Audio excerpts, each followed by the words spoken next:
Good evening, Facebook friends and YouTube followers. This is Rich again, back for your third and final video blog of the night for July 22nd, 2014. It's a Tuesday, and the sun's going down in Belleville, Massachusetts. It's going to be a little bit of a humid night. Temperatures in the 60s, and some news to report. LA Clippers head coach Doc Rivers says he will quit coaching the team if owner Donald Sterling still controls the team by the beginning of the 2014-2015 NBA season. And also, the Detroit Tigers have expressed interest in trading for Phillies closer Jonathan Papelbon. Jonathan Papelbon has no trade clause for the Philadelphia Phillies, but they're absolutely going nowhere this year. And there's talk that the Phillies might be trading away some of the good players to get prospects to start a major rebuilding process. And also the Tigers have concerns about closer Joe Nathan. I think Papelbon needs to get traded to a winning team so he could win a World Series, and the Tigers have a good shot of winning the World Series this year. And one more thing before I get to my last subject of the night. Arthur T. Arthur T. Arthur T. Arthur T. Arthur T. That's about it for that. Now, my last subject of the night, this is about one of Boston's most beloved sportscasters of all time on TV and radio.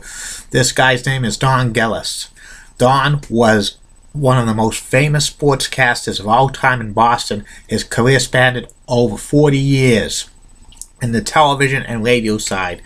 Don actually was born in Nova Scotia in Canada, but his family moved to New Bedford, Massachusetts around 5 years old, and he grew up in New Bedford, Massachusetts. He actually served in World War II in the Army, and then after World War II ended, he went to school on the GI Bill, studied broadcasting, and in 1949 he had his first radio job, which was with WBSM-AM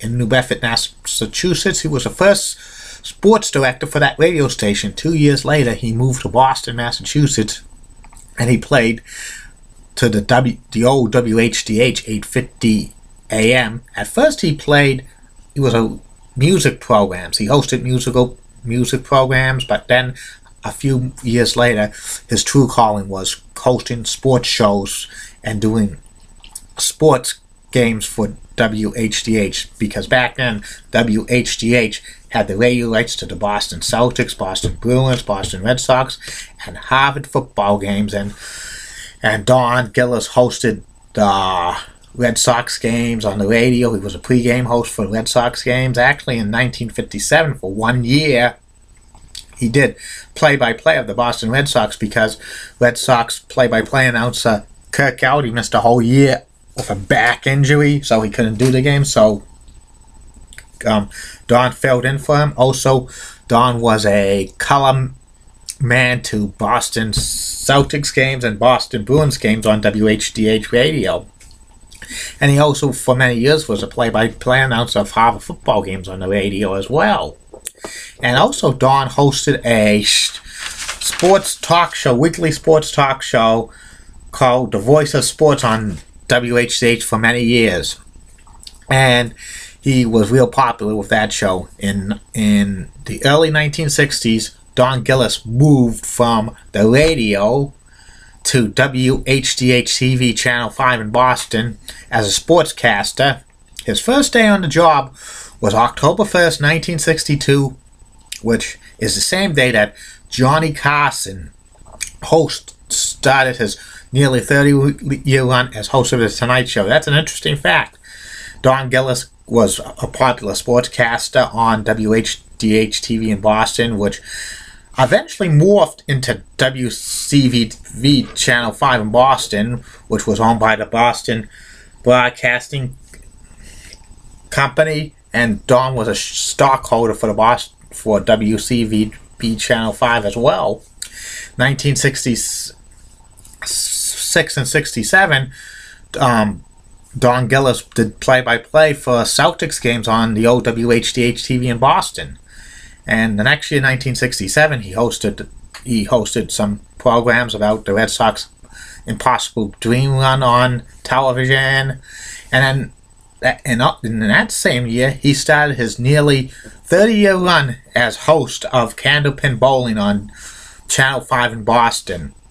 In 1982, when Boston Broadcasting Company sold WCVB-TV in Boston to Metro Media, Don received a big paycheck because he was a shareholder. He profited handsomely through like the sale, making hundreds of thousands of dollars. This next year, he retired from sportscasting on the WCVB Channel 5 News, but he stayed on the air to host about sorry about that, to host Candlepin Bowling until 1996, which was taken off the air. He was also named to the 1987 World Candlepin Bowling Hall of Fame.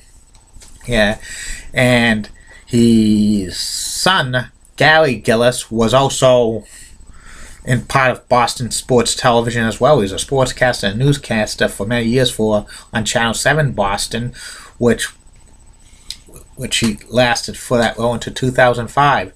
Don Gillis finally retired from television in 1997, and he spent his final years living on the Cape, but he was suffering from Alzheimer's disease, and he suffered a few strokes, and he passed away in 2008. He's beloved, and he's in so many Hall of Fames. People consider him the best sportscaster of all time in Boston. He's right up there with Bob Lobel and others, and he's so popular. He's probably very popular today, even though he's been passed away for so many years, and his sportscasts were very good on the old Channel 5 in Boston, and he's sorely missed these days. And one of his successors, Mike Lynch on WCVB Channel 5, says he was one of his role models. That's amazing. Well, that's about it for tonight.